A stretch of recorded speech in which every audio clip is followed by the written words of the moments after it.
Hey everyone, today we've got a fascinating story lined up for you about mentorship, perseverance, and the extraordinary history of a financial powerhouse. We're delving into when money was in fashion, Henry Goldman, Goldman Sachs, and the founding of Wall Street, a book penned by Henry Goldman's granddaughter, June Breton Fisher. Picture this scenario. Henry Goldman has just passed away. Amidst a sea of condolence letters, there's one from Sidney Weinberg, a significant figure at Goldman Sachs, who worked his way up from humble beginnings as a janitor's assistant and an 8th grade dropout. Sidney, nicknamed the boy in the office, shared many traits with Henry. He was attentive, always ready to learn, and had a keen eye for spotting opportunities. In 1919, post his service in the Coast Guard during the World War I, Sidney reached out to Henry seeking employment. Seeing potential in him, Henry told Sidney to return to Goldman Sachs, ensuring him that his future belonged there. Henry didn't just offer advice, he became a mentor to Sidney, introducing him to key individuals, guiding him through the intricacies of the business world. Sidney initially took up a role selling commercial paper with a weekly income of $28 plus a modest commission. However, as his sales numbers improved, so did his income. Under Henry's mentorship, he began negotiating for a larger share, eventually earning an impressive 33% in commissions. By the 1930s, Henry even assisted Sidney in securing a position on various corporate boards, a role he held for nearly 4 decades. Sidney climbed the corporate ladder, eventually becoming co-chairman of Goldman Sachs, a presidential advisor, and played an essential role in guiding the firm towards success. You may be wondering why we begin our story at the end. Well, it's to showcase Henry's authentic generosity. Even after his exit from Goldman Sachs partnership, he gained nothing financially from assisting Sidney. He simply recognized Sidney's potential and decided to help. Let's dive into the book itself. At the very start, we find a quote from Walter Sachs, a senior partner at Goldman Sachs in 1928, roughly 11 years after Henry had left. Walter is astonished to see how little the young executive knows about the firm's origins and about the man in the portrait on the wall, his grandfather and the founder of Goldman Sachs. This sets the stage for exploration today as we unearth Goldman Sachs' beginning and the remarkable tale of Henry Goldman.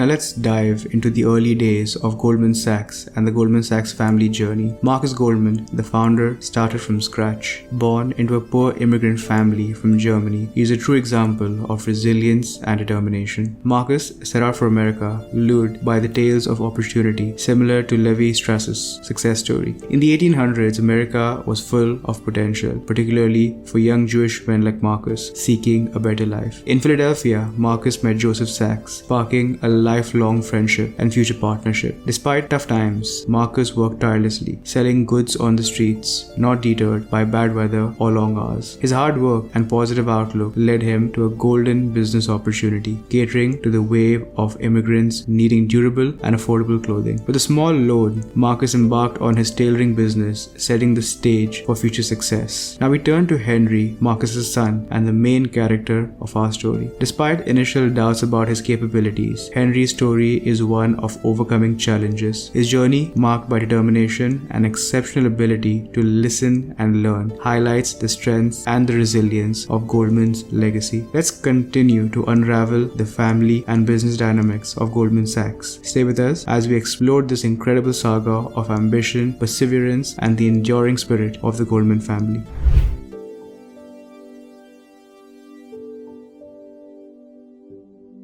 Returning to Marcus Goldman's story, we find him restless, always searching for the next opportunity. When Philadelphia's economy began to wane after the Civil War, Marcus and his thriving business faced a pivotal moment. It was in 1869 and New York was on the rise, becoming the new hub for business and culture. Encouraged by his wife, Marcus decided to make a bold move, taking his chances in the bustling streets of New York, a city overflowing with potential. This man had talent for adapting and reinventing himself. himself, qualities that would prove vital in his success. Selling his shares of business in Philadelphia, Marcus embraced a new chapter. Arriving in New York, Marcus entered a world of financial prosperity. The city was booming with gold pouring in from California and a constant flow of immigrants. Interestingly, during this time, virtually anyone could become a banker. There were no special requirements. Inspired by a successful German-Jewish banker like Joseph Seligman, Marcus too decided to join the banking world, setting up shop as M. Goldman. His initial focus? Acting as a banker and a broker for local merchants, providing IOUs. By purchasing promissory notes at a reduced rate and selling them to banks, Marcus played a crucial role in providing these merchants with short-term capital they needed. This entrepreneurial spirit eventually led Marcus's son Henry and Julius to attend the esteemed Sachs Collegiate Institute for Boys, founded by Marcus's old friend Joseph Sachs. Here, the story takes a twist. Despite his initial struggles with poor eyesight, Henry found his strength in listening, paving the way for his unique learning journey. As we continue, we'll dive deeper into the lives of Goldman Sachs, uncovering a story filled with resilience, perseverance, and an unwavering pursuit of the American dream. Stay with us as we explore more about Henry's life, his challenges, and his victories. Now delving into the key chapters of our story, we explore the formation of Goldman Sachs, observing through Marcus and Henry Goldman's experiences. Marcus, resilient and strategic, recognized the shifting tides of prosperity as New York emerged as a hub for opportunity. He seized this moment, relocating with determination to tap into the city's potential. At 60, Marcus had forged a successful venture, but questions about the future and his son Henry's role lingered. In a heartfelt family gathering, Marcus shared his gratitude for his journey from Germany, ultimately choosing his son-in-law Sam to join the business. This decision unknowingly sowed the seeds for a century-long family division. Despite the Goldman and Sachs families' ensuing silence, Henry didn't succumb to the disappointment. Choosing a path of self-discovery, Henry honed his skills and perspectives as a traveling salesman, a decision that proved transformative. He developed his ability to connect with people, master the art of listening, and gain a unique insight into America's changing business landscape. From small shops to local banks, Henry absorbed invaluable lessons, molding him into a sharp strategist. A loner and publicity shy, Henry was nonetheless a deep thinker, valuing meaningful discussions and setting personal benchmarks. His years on the road were foundational, shaping his distinctive business approach, ultimately contributing to Goldman Sachs' enduring success. We've now witnessed the birth of Goldman Sachs and Henry's formative years. We'll now explore how Henry's unique outlook and relentless quest for knowledge sculpted one of the world's leading financial powerhouses. In his 20s, Henry joined Goldman Sachs, starting low as a junior partner and working under his brother-in-law Sam. The firm was renamed and a new era began, marked by a tight-knit, family-driven structure. Every partner's wealth was locked in within the firm, explaining why Henry, at 33, still lived at home and invested everything back into his business. For a decade, he worked hard, though tensions rose after Marcus's death, leading to a bitter feud between the Goldman and the Sachs families. They wouldn't speak for nearly 100 years. Henry, feeling pushed out, held a grudge, even choosing a grave that turned away from the Sachs. It was until the age of 43 when Henry finally held equal power to Sam. Those years of feeling overlooked only drove him harder, proving that resilience could overcome family strife and doubt. The partnership was productive but strained. Resolving their differences could have led to even greater success. Their story serves as a compelling look at family, ambition, and the complex world of business. We've reached a point where Henry, now a junior partner, navigates through tricky internal firm dynamics. Enter Sam, cautious and always on alert, contrasting sharply with Henry's bold, risk-taking approach, particularly in railroad bonds, the hot commodity of their time. Despite their differences, they manage to work together. Sam has a grand vision of taking Goldman Sachs global, focusing on international currency dealings. Henry, on the other hand, boldly speculated on railroad bonds, boosting the company's profit by a whopping whopping $5 million over the next 10 years. The railroads transforming businesses and distribution like the internet of the 19th century, and that is what caught Henry's eye, though Sam always remained a bit hesitant. Their contrasting approaches sets the stage for future challenges and innovations. In a strategic move, Sam forges a connection with Kleinwort and Sons during 1897 trip to Europe, a profitable endeavor that plants a seed for future turmoil. Their personal ambitions also came into play. Henry's eyes wealth while Sam seeks societal respect and admiration. Their ventures with Kleinwort, facilitated by the Rothschilds' agent in New York, elevates Goldman Sachs' status. Yet the story doesn't end here. The parallels between the Rothschilds' banking legacy and Goldman Sachs' journey are striking, hinting at dramatic events to come.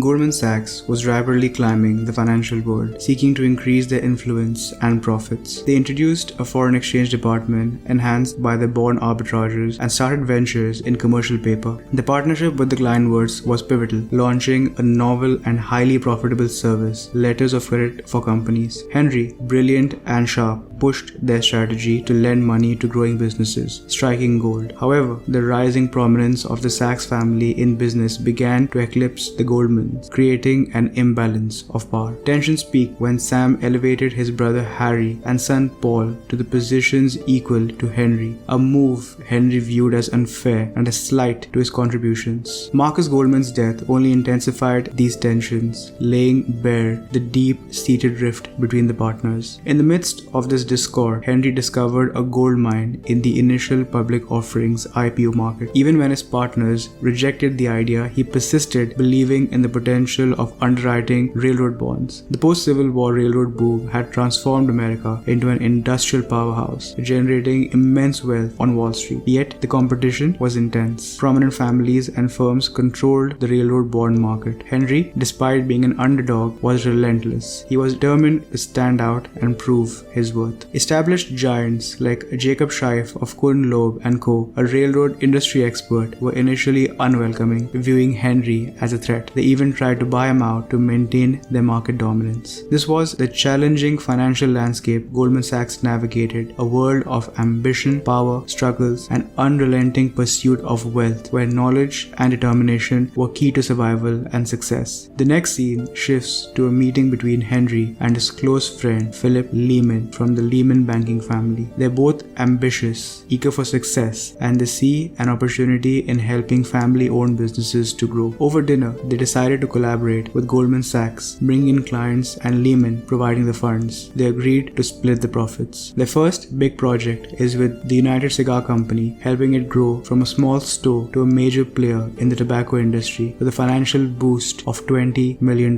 partly funded by their European connections at Kleinwort. However, the story takes a dark turn as we explore financial panics, market crashes, and the tragic reality of suicides in the financial world. This serves as a stark reminder of the harsh realities of the financial industry and the importance of learning from the past.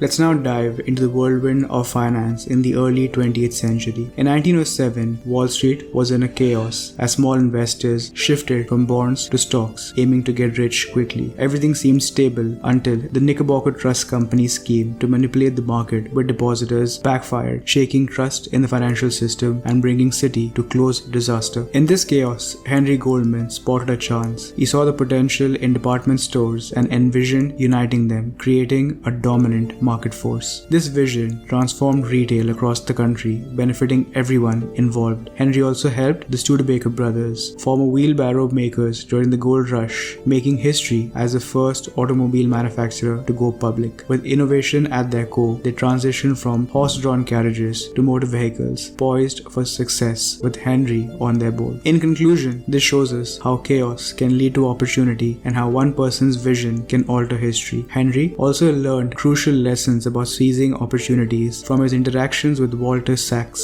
a story involving Mr. Stotesbury. Walter once offered Mr. Stotesbury some stock which he declined. The stock's value later doubled. When questioned, Mr. Stotesbury nonchalantly replied, "I can't make money in everything," to which Henry promptly replied, "Money is always in fashion." Consider William Randolph Hearst, who broke the norm and used railroads to distribute newspapers, tapping into markets outside San Francisco. Similarly, Henry directed Goldman Sachs towards the retail sector, aware of the consistent consumer spending there, regardless of their investment house disdain. A prime example is the Brown Shoe Corporation. They revolutionized shoe sales by incorporating performances, becoming the world's largest children's shoe manufacturer by 1930. This venture not only affirmed Henry's belief in the profitability of retail, but also reinforced his mantra, "Money is always in fashion." This story emphasizes the importance of grabbing chances, something Goldman Sachs and Lehman Brothers excelled at. They saw potential in the retail sector, a sector more established financial houses snubbed. It's a common theme in entrepreneurship. Opportunities often hide in plain sight.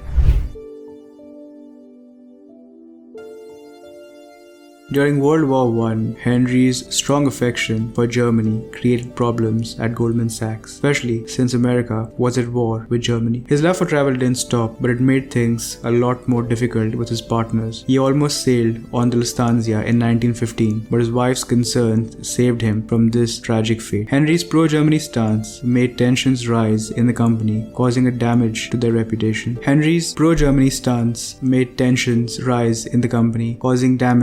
Reputation and losing important connections like the Bank of England. Realizing the risk to the firm, Henry chose to leave after 35 years, a tough and painful decision. Walter Sachs acknowledged Henry's major contributions but couldn't ignore the lasting damage it had done. This story shows us how personal views can seriously affect professional relationships and the long-term legacy of a business. Henry spent 2 decades after leaving Goldman Sachs investing, collaborating and traveling the world. Yet, as heart failure weakened him, he reflected deeply on his past, particularly his role in building the firm. He watched Goldman Sachs strive to regain its prestige after the Great Depression, emphasizing the need to restore trust and integrity. Henry regretted not bonding enough with his children, wishing he had expressed his love more freely and forgiven their small mistakes. His final moments spent conversing with his wife highlighted their strong connection. In the dynamic world of Goldman Sachs, we've witnessed the bold maneuvers of Marcus Goldman as he transitioned his life and business from Philadelphia to the flourishing streets of New York. We observed the unfolding of a unique American dream, laden with resilience and entrepreneurial spirit. Moving forward, the narrative spotlighted Henry's audacious strides in railroad bonds, juxtaposed with Sam's prudent, globally focused strategy. Their contrasting ambitions and methods set the stage for both success and internal strife. As we close this chapter, we reflect on a journey of perseverance, innovation, and the intricate dance of power with Goldman Sachs. Well friends, I hope you enjoyed this remarkable legacy and the intricate dynamics of Goldman Sachs. If you liked today's video, please subscribe to our channel and hit the bell icon to stay tuned for more such stories. I'll see you all in the next video. Bye for now.